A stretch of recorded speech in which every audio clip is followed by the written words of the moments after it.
Okay, so this is a great example of all the things I've been talking about.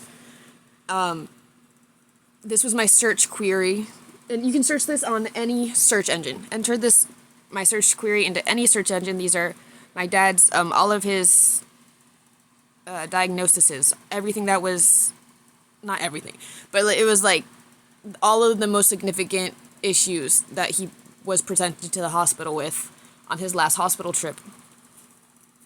And so here's my search query is what are possible causes of high anion gap acidosis, high osmol gap, a high lactate test result, and an acute onset kidney and liver damage. High anion gap metabolic acidosis combined with a high osmolar gap, elevated lactate levels, and acute kidney and liver damage can be caused by toxic alcohol ingestion, specifically ethylene glycol, which is antifreeze, poisoning. Ethylene glycol ingestion leads to high anion gap metabolic acidosis due to the accumulation of toxic metabolites like glycolic acid. It also causes an osmolar gap due to the presence of the parent ethylene glycol compound. Ethylene glycol metabolism results in lactic acidosis, explaining the elevated lactate levels. Also, glycolic acid, one of the toxic metabolites of ethylene glycol, it appears extremely similar and is often misidentified as lactate.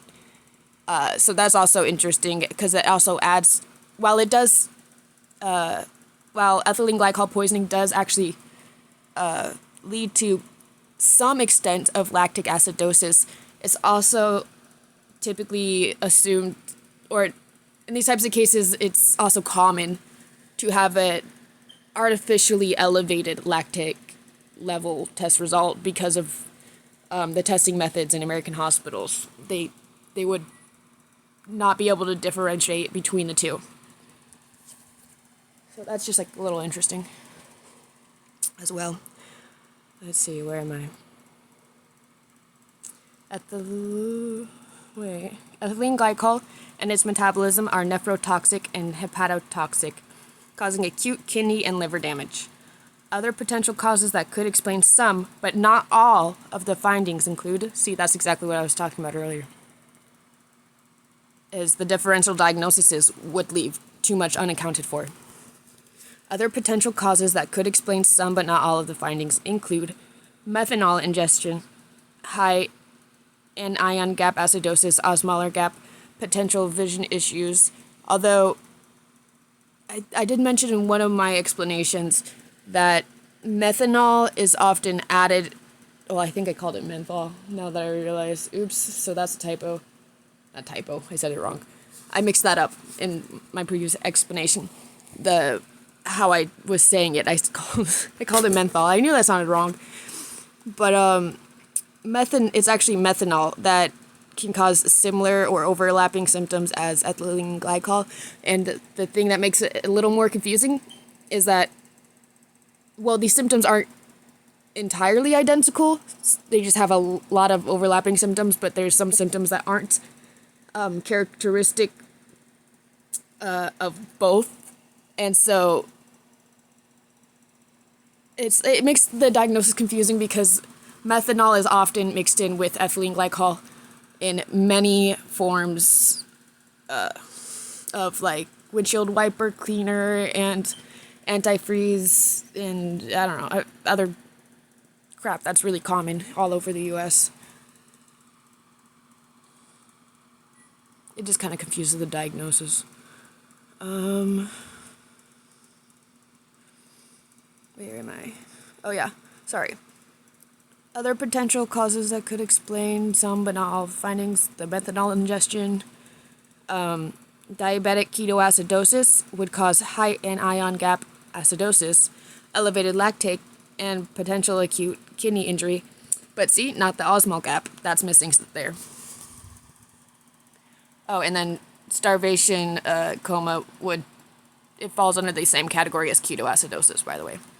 Shock states like sepsis would account for the lactic acidosis and potential acute kidney or liver injury.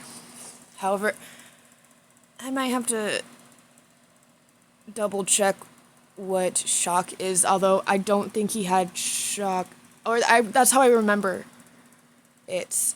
But since I can't explain that, since I'm not able to put it into words, then clearly I forgot how I came to that conclusion.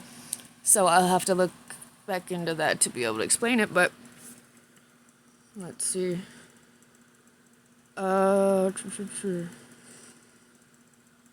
and I think shock is another one of those things that it's kind of like, even if it's kind of similar to like the issue with if we were to blame it on kidney damage, right? And also you can only blame it on kidney damage with chronic kidney issues, not acute onset. That is a totally different thing. At least when it comes to like looking for the cause of an acidosis. But